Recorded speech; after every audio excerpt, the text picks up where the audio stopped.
Hello everybody, welcome to another daily dose of gaming news and all that good stuff. And as always, I also publish on Rumble, on the blogger as an archive post thingy, and on Patreon for extra support. And any kind of updates I go about on Twitter, X platform. Today we're going to get the Mutiny Zero episode. Yesterday I did manage to do a little bit of live stream, like 1 hour and a half, give or take. I had to wrap up sooner than I expected because I had a phone call from one of my clients, and yeah, I will not leave endlessly in a break on the stream for that. And I had to do some quick stuff there also in the work. So let's see how it goes today. If I can manage to do a little bit live stream, but I think the VOD might be able to come up or today or tomorrow. We'll see how it goes. And again, regarding live streams, I always just at least before I start the live stream proper, I always go about on Twitter telling that I'm live both on YouTube and Rumble. So let's get to the news. Similarly, as I've been mentioning, that I didn't see that this plan will be let's say economically viable to a certain degree, which is the US sanction in terms of high-end chips from US to China. Of course, it's kind of backfiring. At least at this moment in time, with legacy.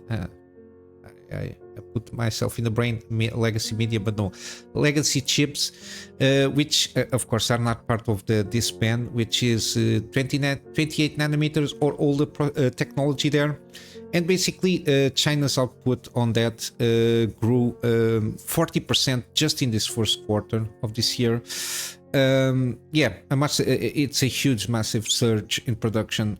Again, people tend to think that like all the new electronics that come out only use like high-end chips like the 3 nanometers and 4, 5, 6 nanometers and even sometimes 12 nanometers. But no, a lot of the main electronics, even from some like appliances, medical equipment, cars, and all the basic electronics, they still use, and even phones like fixed phones, landline phones, they all use 28 or not 28. They use older process technology, mainly because it's way cheaper to produce, because there is foundries all over the place and fabs to manufacture that kind of chips.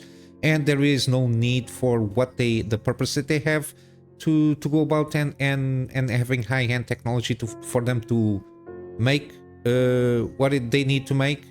Let's say in a toaster, you don't need super high, super high-end chip just to put a timer there and all that jazz. So that's and I said when these sanctions started to work themselves out, I said that China will turn into in-house production and R&D regarding these chips. And at this moment in time, they always manufacture this kind of legacy, let's say legacy technology or process manufacturing. And basically that's at this moment in time, given the time that these sanctions of these chips, high-end chips, started to work on, as a remedy, they are boosting their production on that, and they to a certain degree have, from the analysis, they say they might be overproducing that, but it will lead to like cheaper products, even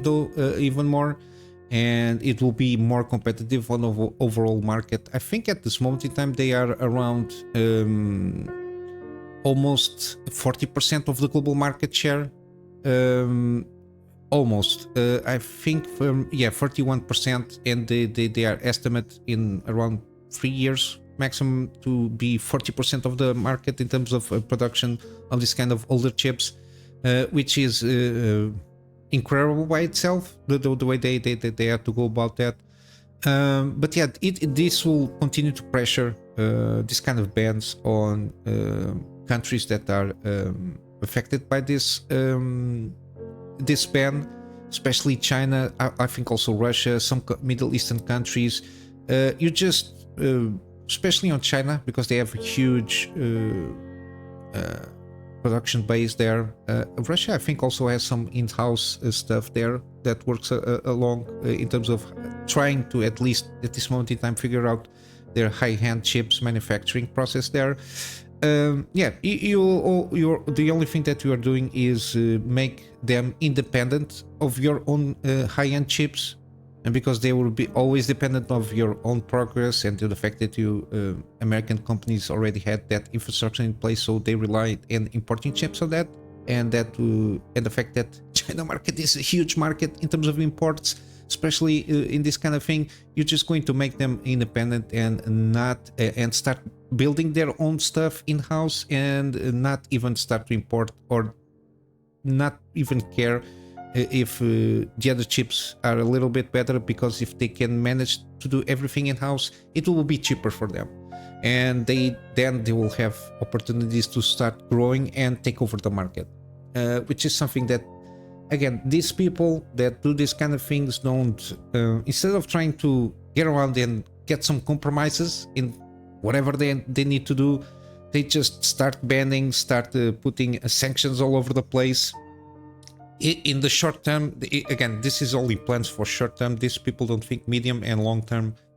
And the survivability of the in this case, for example, American companies in the long term might be not so good, because again, a country like China, 1 point whatever billion people that are there, and the fact that you ban a group of countries, they usually tend to get together between themselves, so they can create their own little market there, and cooperations in terms of engineering and all that stuff there. It will not end good. As you can see, there's already prediction, at least in this legacy chip manufacturing stuff there. They're going to take over 40% of the market, which is incredible by the fact that only one country can take over 40% of this kind of chip. Even though it's a legacy one, it's the main bulk of in terms of production. So if you think about it, you can... the GPUs that are in the market, they are not more than all the toasters, all the appliances, all the cars, all the things that don't need this kind of high-end chips there. And yeah, yeah, I don't know what to tell you, but yeah, in terms of long term, as I said, it's not. I don't think it's a good choice. Just trying to ban. And if this trend continues, they will probably, even if they try to ban this older process technology to China, it's not going to work, because they are already self-sufficient in that way. So and the more time you spend on this thing, on insisting on this kind of thing, policies, let's say, you only giving them opportunity to be self-sufficient in better and newer technologies, and by the end of the day, they will be self-sufficient and don't have any need. And then you get American companies then, after being dependent on them, because China usually has a way of having cheaper labor, of putting things more cheaper, and sometimes with better, or at least the same quality at the other companies. So yeah, in the long term, I don't think it's going to work out pretty well, but yeah, we will have to wait and see.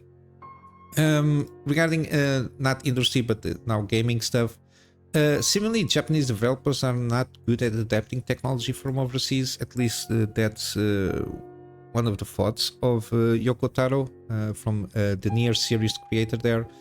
Mainly because, again, I think in terms of technology, Japanese are very insulary in that sense, and I'm not sure, maybe more reasons there in the behind, but I think one of the main reasons might be that they always pride themselves on creating or trying to create proprietary engines for their own games and their own studios, and because they are proprietary engines that they're they do very specific things for the games they want to do. And when you introduce something like Unreal Engine, which is a more broader tool to produce games, I think there is like lost in translation kind of a thing there in terms of engineering, and I think that's why they at this moment in time, we got the example of Square Enix with the Luminous engine, which I know it was one of the highlights of Final Fantasy 15. I think the Final Fantasy 16 is also with this engine. I'm not sure. I'm not sure which engine they are using there. I'm not sure that I think I covered it, but I don't remember the engine itself. But supposedly only 2 games. I'm not sure if the last one was the 16, and then supposedly it's shelved. But we got good examples as Capcom. That's why I'm very curious about this RE engine, given that Dragon's Dogma 2 is not the best use case for that engine, mainly because how the engine is used and what the game is trying to make. I don't think it's the best use case scenario for that engine in terms of showcasing the fact that they've been using for Resident Evil games, very good, but one of the limitations at the time is the fact that the games are very corridor driven. They are very small, so there was no use case of like open world sprawling kind of use case scenario, and Dragon's Dogma 2 is used in that way, but it's not well optimized in the sense that it is the best use case scenario. That's why I'm more curious at this moment in time with Monster Hunter Wilds, and we'll see if it is a good engine, because in terms of graphic fidelity it seems pretty good. Yeah, it's a case about how they using it with the NPC AIs and routines there. It's not very well optimized on the CPU front. But yeah, you got the Monster Hunter Rise was used there. The Devil May Cry 5 also. Again, I don't know. I never saw any kind of footage of Devil May Cry 5. Not very much my jam in terms of gaming. Street Fighter 6, from what I've seen, seems pretty good also, and pretty snappy. You can see the versatility there, from Resident Evil to Monster Hunter to Devil Cry, which is an action shooter kind of thing, and then you got Street Fighter 6. Very, you need to be very good on the input lag and the animation stuff there. It has to be very precise in that sense. But yeah, again, I don't think necessarily you have to introduce Unreal Engine to everything, even though it's kind of a benchmark in terms of visuals. But again, people tend to forget that games, it's not all about visual fidelity, like real life visual fidelity, even though it's achievable through Unreal Engine 5. Games for me is more about, in terms of graphic fidelity, in the terms of you choosing a good art style there, if you want to bring some fidelity, and I think it's very well achieved with RE Engine, especially on this Resident Evil reboot stuff, and even 7, and especially Village. I think it was a little bit more of an upgrade there. Yeah, I don't see the reason, and even Dragon's Dogma, even the way they went about it in terms of art style and kind of trying to maintain some fidelity with the real world kind of a benchmark kind of a thing there. Yeah, you have, for example, Elden Ring. Even though the engine there from software, I think they need a huge boost or upgrade or rework, I don't know, because Armored Core,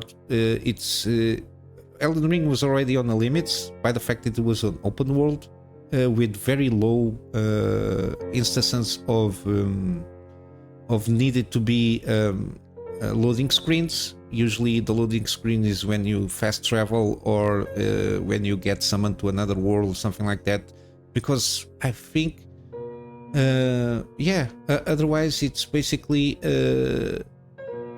yeah, fast travel, yeah, because you can roam basically the world, the interconnected world, without basically almost any loading screen, and by itself that is a huge feat there, and the world is pretty big, at least from what I've been playing. But yeah, it's very interesting if they could, I don't know if by any chance they can at least improve in terms of optimization and a little bit on the graphics side, because if you try to pick up a part there, you see Elden Ring into a certain extent, Armored Core 6, because Armored Core 6 is a very fast game. You don't notice that much in terms of graphic fidelity and like the how it can handle all the world itself. But yeah, I think a good upgrade at least on that, or maybe they can try and make a project with the RE engine or something like that. Because I think, again, it's healthy to have competition on the market, and the market of game engines. Unreal Engine 5 hits like huge benchmarks. Unity is a shit show, mainly because of the decisions that they took a few months ago. And then you get a lot of proprietary engines. They are pretty good. Even from Remedy, their engine is awesome in terms of graphic fidelity and all the things they can do there. But seems very heavy on the hardware. While, for example, this RE engine is more light on the hardware, but yeah, it can achieve pretty good graphics there. Then it's a matter of choosing the art style for the game itself. You can do a lot of good things with a limited engine per se. And then we got also Baldur's Gate dev. So again, I commit this mistake sometimes. It's Larian Studios. It's not the Baldur's Gate dev. Just this kind of phrasing. I don't know if it is because if it is, if you talk about Bethesda, everybody talks about Bethesda. They don't talk about the Fallout developer or Fallout publisher. They talk about the studio itself. I think people need to make credit to where the credit is due on Larian, because they are independent studio. I sometimes commit this mistake because I'm just reading the headline, and sometimes I don't think about it too much. But yeah, Larian Studios, independent studio since '96, doing great job. I think Original Sin, or got those two games, Divinity Original Sin, something like that. I didn't play those games, but yeah, they are excellent games by themselves. Yeah, everybody got amazed by the fact that they are not pursuing Baldur's Gate or continue any kind of on that realm there. They're going full on doing their own thing, which again, as I mentioned, being that they are independent studio, I think the best move, given that they have a huge success with Baldur's Gate 3, is to pursue their own IPs, so they can have creative control and they can control everything, even in terms financially, so they are not dependent on the whims of other IP owners. And I think it's the best course for them at this moment in time, especially that they put a lot of they have a lot of financial how do I say it, they have a lot of money now to invest and take their time on bringing up new IPs for themselves. So again, creating the world, creating characters, creating the lore, all that stuff. It's not easy for sure. You gotta get a lot of creativity there. But yeah, I think they are going to probably doing when the time comes again. I assume around 4 years or so, we might see something from them. They are at this moment in time working on 2 IPs. I assume 2 different IPs. There are at least 2 different games, but I'm not sure they are going to be based on the same IP. But yeah, I assume around at least 3 to 4 years until they come up with something similar the way they went about it on Baldur's Gate 3 and other games, which is they just launched the early access, and the fact that they usually go about on RPGs. I think early access is not a bad choice per se, basically because they can take a lot of feedback from the players there in terms of the systems there, how they can be fine-tuned to a certain degree or not, depending on what people are playing and giving their feedback to the studio itself.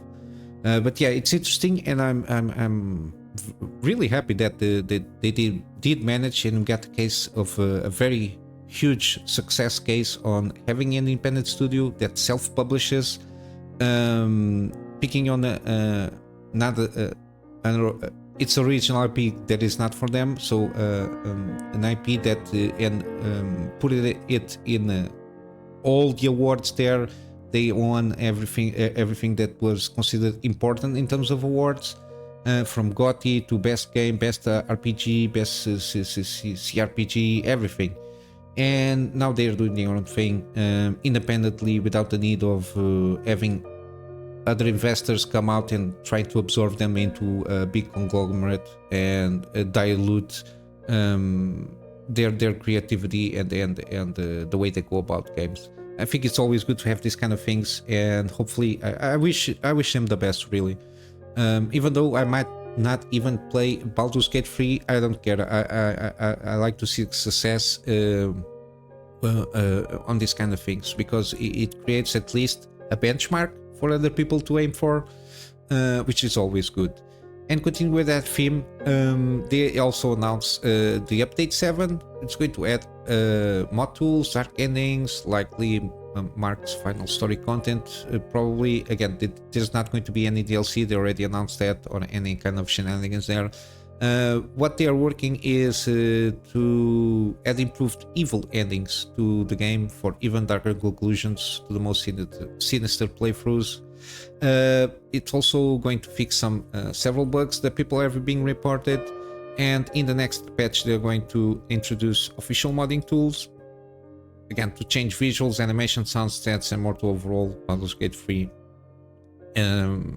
as people kind of wish. And again, beyond that, they will continue to work on bug fixes, performance enhancements, and stability improvements, which is always good to see that they will continue this, even though they are full-on working on their own thing.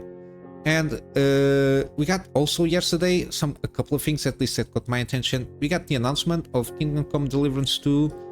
Again, it's not my kind of game, but it's always good to see that the first one that came from like 10 to 15 people, like a work of labor there, a work of love there from Kingdom Come, the first one. Now I think they are about, from what I saw, I think almost 200 people, a studio, almost 200 people to work on this game.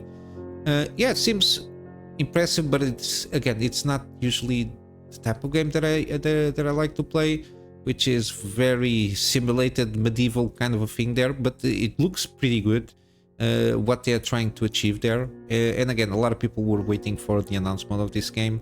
I think the last one was around 6 years or 5 years, not sure, but yeah, it was announced. And again, sorry, up and down, you got here, there is, the official reveal, which is Kingdom Come Deliverance 2. It's a 14-minute presentation there, so they can announce they launched the trailer there, like a story trailer for the game, and then they go about between the developers, talking about what they were trying to achieve there, to give a little bit more background and context to the game itself. And lastly, we got No Rest for the Wicked, kind of first look from Digital Foundry. I always like to check these videos. It shows a little bit on the technical side of the engine, what they're trying to do, what kind of because I think they use Unity for graphic wise for the rendering there, but then they use different kind of engines, so they gel different engines there to do different things there, which is very interesting. Again, this game is in early access, but again, at least you have a good idea what they are doing there in the background on the engine side there, in the presentation and the graphics. But yeah, I always like to see this kind of I always like to see how the people try to go about on the games they launch there. But yeah, it seems to be pretty good. Again, can be a little heavy on the hardware at this moment in time, but it has at least a conclusion from them. As early access is a pretty excellent one. Again, I think from what I understood, you will need a little bit more optimization for the hardware there. But yeah, they also need to introduce a couple of more visual stuff. I think like water physics there, or stream physics, I think they called. But yeah, the rest of it's pretty good. from what I understood there. But yeah, this is what I got in terms of news. In terms of deals, again, just for the sake of it, no rest for the wicked. Again, yearly access there. At this moment, 10% off. Again, I usually don't recommend, but if you're willing to do so, from what I've been gathering, this seems to be a good chance there, given that the pedigree of Moon Studios, of the Ori games there, I think it might be a good risk, because I assume that they will launch the full game eventually. I assume, I don't know, maybe by the end of the year, but yeah. We got also Classified France 44, this kind of XCOM-y kind of game with a lot of tweaks on the gameplay there. But again, Resistance, the Second World War. Yeah, but it's very XCOM-y, and it seems pretty good. We got also the Thaumaturge. I don't know how do you pronounce this. Yeah, very positive. Seems to be the consensus here. Yeah, they've been launching a lot of patches here. Again, kind of a different. I think it's more options based, not like turn-based combat in this instance. It's more about investigation and the such there. We got also Pacific Drive, again, kind of a roguelike kind of a thing there. 20% off. We got Dredge, 30% off on the base game. We got Cocoon, 30% also on the base game. There is no other version, I think. Yeah. Last year, some stuff there, some prizes. We got also Sharpunk. Again, if you're not sure, we got a demo here to download, but it seems pretty good. It's 40% off. It's very cheap. Yeah, it's kind of also kind of a turn-based thing, but you're out in the run, so you got the basement camp there to upgrade and maintain also. We got also the Long Dark. Again, this is one of those success cases of early access, and it's 40% off, again, with different modes there. I think you have story mode and survival mode and all that stuff, and it seems pretty good. I remember seeing this when it came out in early access, and it's been on my wish list for a long time. But yeah, it's very interesting, this kind of cases here. And lastly, we got Stray, 34% off. Again, it's a cat, you play as a cat, there's nothing else to say there. And yeah, this is what I got for you today, guys. I'm just going to wrap up with a plug on my Patreon. The Patreon at this moment for extra support. And it's going to at this moment in time, I'm focused on trying to get around a storage solution for me to be able to get backups of stuff that I do for my clients. And of course, some extra space for the videos that I do for the channel. And with all that said, guys, hope you have a wonderful day, and I will see you in the next one. So until then, Kunamy Master out.